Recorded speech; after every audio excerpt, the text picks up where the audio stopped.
ચૂંટણીમાં જંબુસરના ઇસ્લામપુર ગામે ઓબ્ઝર્વરનો દમ મારતા આપના 2 કાર્યકરો ઝડપાયા। તારીખ 7 મેના રોજ લોકસભાની ચૂંટણીમાં જંબુસર તાલુકાના ઇસ્લામપુર ગામે પ્રાથમિક શાળાના મતદાન મથક પર બપોરે સુરત પાર્સિંગની કાર આવી હતી।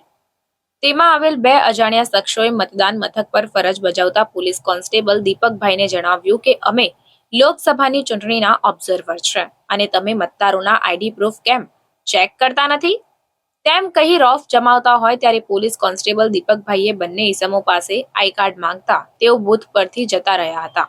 દીપકભાઈએ પીએસઆઈ કે.એન. સોલંકીને જાણ કરતા તેઓએ જંબુસર ટંકારી ભાગોળ પાસે રોકી પૂછપરછ કરતા બંને ઇસમો અલ્પેશભાઈ લાલજીભાઈ ત્રાડા તથા કલ્પેશભાઈ ઉત્તમભાઈ પટેલ ઓબ્ઝર્વર નહીં પરંતુ આમ આદમી પાર્ટીના સુરત શહેરના કાર્યકરો હોવાનું જણાઈ આવ્યું હતું, જેથી લોકસભા ચૂંટણી ઓબ્ઝર્વર તરીકે ખોટી ઓળખ આપી તેઓ આ વિસ્તારના મતદાર ન હોવા છતાંય પ્રચાર અર્થે આવ્યા હોય બંને ઇસમો વિરુદ્ધ દીપકભાઈએ ફરિયાદ આપતા જંબુસર પોલીસે ગુનો નોંધી આગળની કાયદેસરની કાર્યવાહી હાથ ધરી હતી।